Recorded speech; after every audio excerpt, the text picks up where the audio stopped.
All right, Shalom.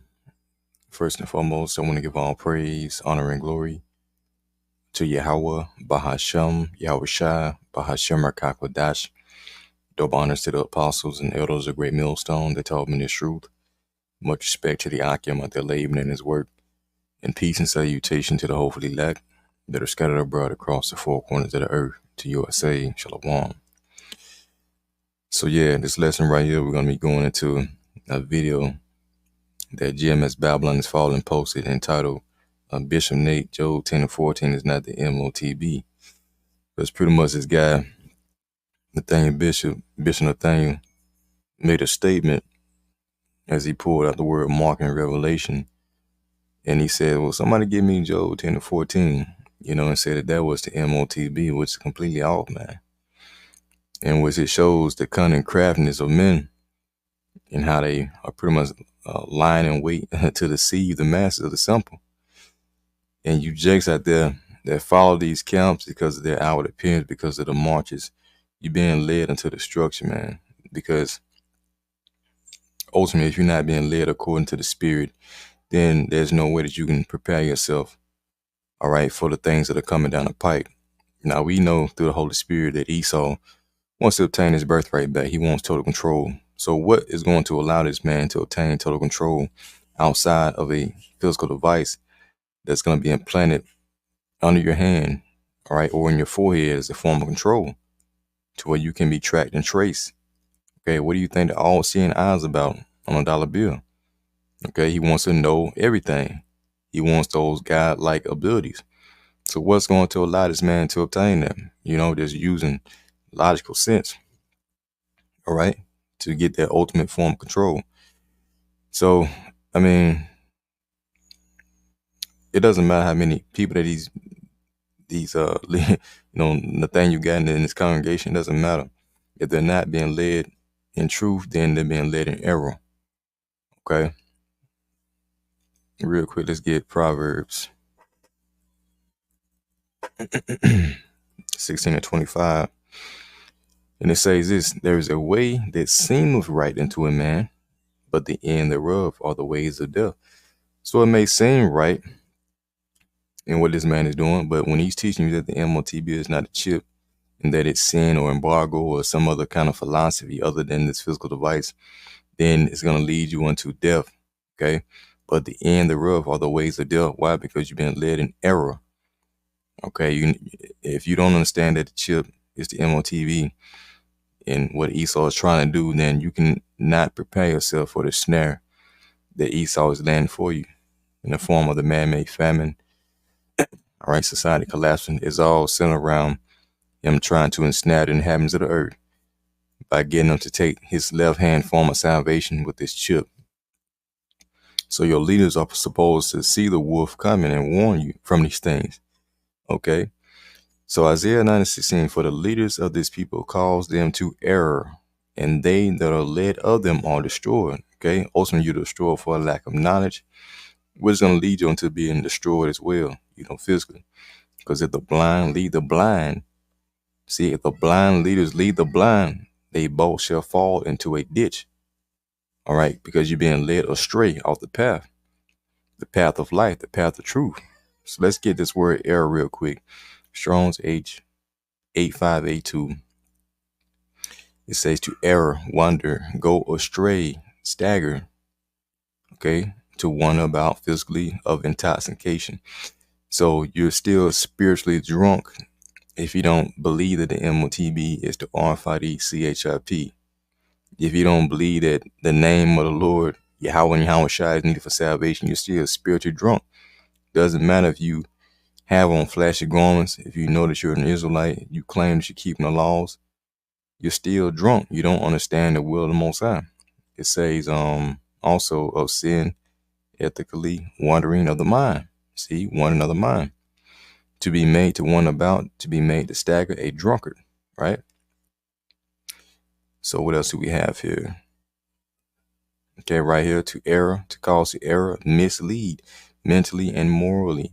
So you're being misled mentally and morally out the path of truth. Strong's definition. It says cause to go astray, deceive. See, you're being deceived by these false teachers. The symbol calls to, make to, err, seduce. Another good one. You're being deceived and you're being seduced by false teachings. So the end thereof is going to be ultimately death if you continue to hearken unto these false teachings of these false prophets. All right. So let's play this real quick, and then we'll let you go into it, and I'll get some edification. Behave like that are chameleons. You know, if you're a chameleon, you're always changing how you look. He's always changing his doctrine. You know, so Bishop Nate has truly metamorphed into a chameleon, right, when it comes to the scriptures.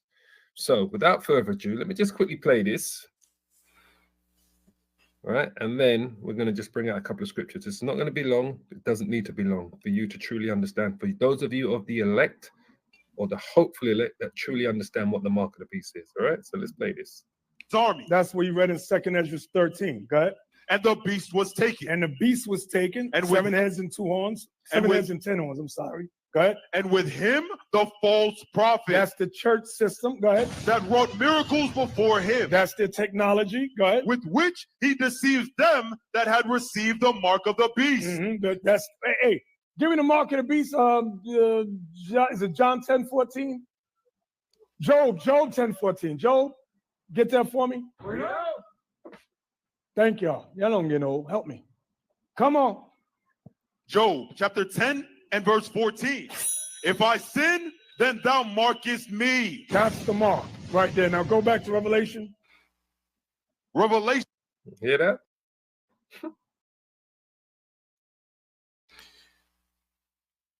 Yeah, so I mean, there you go.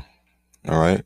Now that was really crafty how that guy, slid that in there like that. So he pulled out Revelation 19 and 19 right here, where it says, and the beast was taken, and with him the false prophet, Roman Catholic Church, that wrought miracles before him, with which he deceived them that had received the mark of the beast, and them that had worshipped his image. Image goes into Esau's philosophies. All right. These both were cast alive into the lake of fire with brimstone. It's not talking about hell, man. It's not talking about a place on the ground. I should throw it in there, but to stay on topic, let's get into the word mark right here.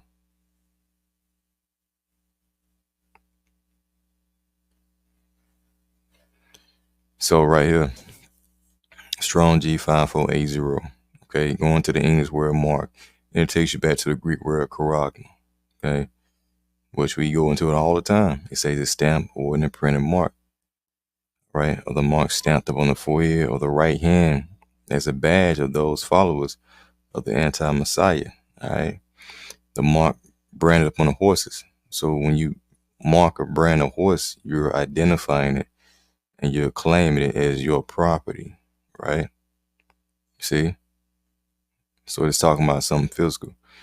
And this word mark is shown up, okay, in the translation count, a total of 9 times. The same word mark, right, or charagma in the Greek, is shown up 9 times in the New Testament. So when you click on it right here, it starts off with, of course, Revelation 13 and 16, and it calls of all, both small and great, rich and poor, free and bond, to receive a mark. You see that same word in their right hand and their foreheads. Okay, it continues on in 17. It goes on to Revelation 14 and 9, same word. 14 and 11, same word. 15 and 2, same word. Revelation 16 and 2, same word. Okay, and we're going to come back to this one. Revelation 16 and 2. And so also Revelation 19 and 20 and 20 and 4. Same word. Right. So there's 9 times in the Revelation that word mark or charagma, comes up. So you can type in mark. It'll give you many definitions in the Old Testament and the New Testament. All right. So we're going to go to Job real quick.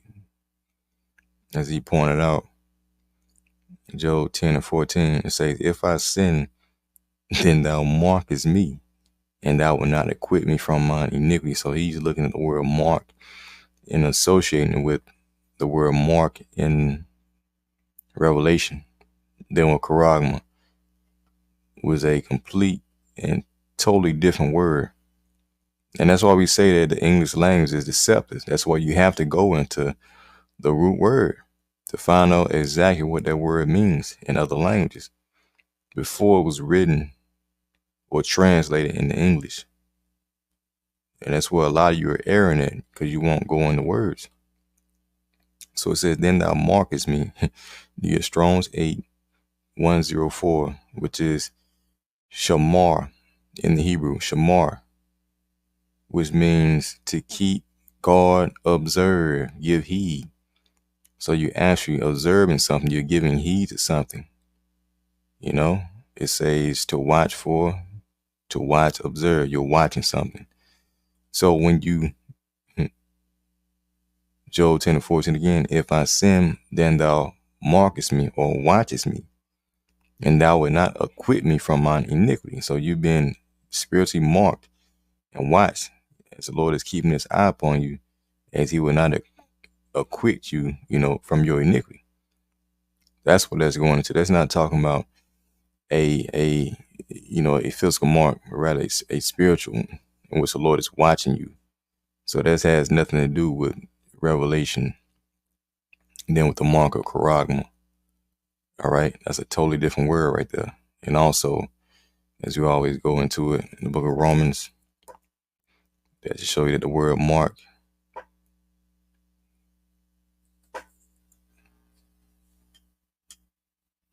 in the New Testament, okay, you also got another definition as well, Romans 16:17. Now I beseech you, brethren, mark them. See, mark them was called divisions and offenses contrary to the doctrine which ye have learned, and avoid them. And that's what we're saying, about these false prophets, such as Nathaniel Bishop and the IUIC. Mark them, which means to put the scopeo on. This word mark doesn't mean charagma in the Greek. You see? So you see how English is a deceptive language in which one word in which one word can mean many different things. Mark, for example, right here, Strong G4648, scopeo. And it simply means to look at, observe. Okay? To look at and observe. To fix one's eyes upon. Direct one's attention to. All right? So that's more closely associated with the mark in Job 10:14 in the Hebrew. Pretty much to watch something, to mark something, to set your eyes upon. All right. So as we go back to Revelation 16, as I was speaking about before, it speaks about that same mark that's mentioned 9 times in Revelation, going into charagma. And as you read it here, Revelation 16:2, and the first went and poured out his vial upon the earth, and there fell a noisome and grievous sore upon the men which had the MOTB, that mark, see, and upon them which worship his image. All right. So this right here is saying that those who have received this MOTB, this mark of the beast, all right, receive a noisome and grievous sore upon them which had it. All right. So right there, it's telling you that if you take it, you're going to receive something that's grievous. And I want to play this video real quick. That the elder Manat Zatba from GMS South Carolina 08 had posted a few days ago. It says the MOTB is a wild card you didn't count on. Now you got this Edomite, or I perceive to be an Edomite, could be a Jake or whatever, that shows you, all right, we had a dream, so-called, that shows that you're going to receive something if you take this mark. So let's just play it real quick, and then we'll go back into that scripture. The mark of the beast is a chip. It creates a boil on your hand, and it will... See? It's a chip. Let's play that again. The mark of the beast is a chip. It creates a boil on your hand, and it will happen. I'm telling you, I saw it. Whenever I was in tribulation with the Lord, people... So we're just going to focus on that point. You're going to receive a boil on your hand. So as you go back to Revelation 16:2, and the first went and poured out his vial upon the earth, and there fell a noisome and grievous sore upon them which had the MOTB, and upon them which worship his image. So what is that noisome and grievous sore? Upon those that receive this physical mark, this charagma. Okay.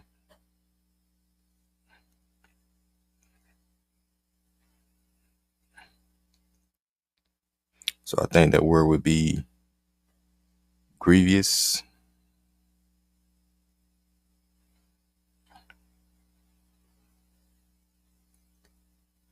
As a matter of fact, sore. Let's click on sore. Strong G 1668.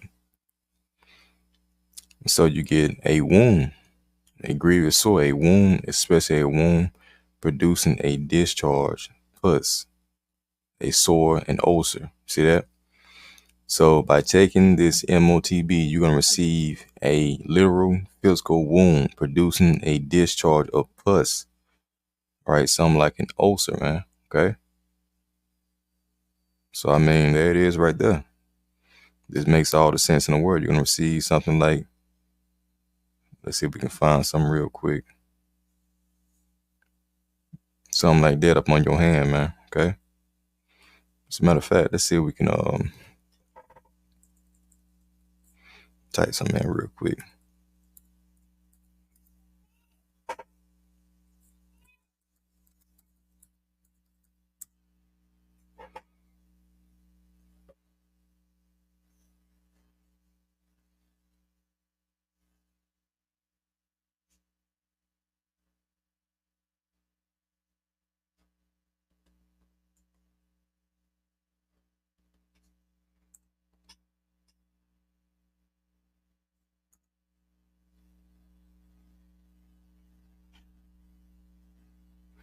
Because I know there's an article.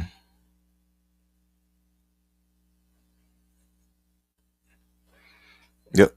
So right here, it says from NBC News, medical microcia for people may cause cancer. So there you go. All right. You can read into this for yourself. So it's letting you know right here by taking this MOTB.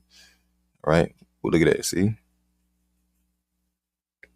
To date, about 2,000 of the so-called radio frequency identification devices have been implanted in humans worldwide, according to the very chip. Right. So on and so forth. So yeah, right here it's telling you that it's going to produce something that can give you cancer, man. So that's what it's talking about. You take this MOTB, you're going to receive a cancer-like or discharge of pus in your right hand, man, due to the radiation. All right. So that's pretty much it. You know, the guys are, leading the sheep astray, cunning craftiness, and anyone who's following these guys is going to be destroyed, man, at the end of the day. Okay. So with that, Lord willing, you're edified. Till next time I say, Shalom.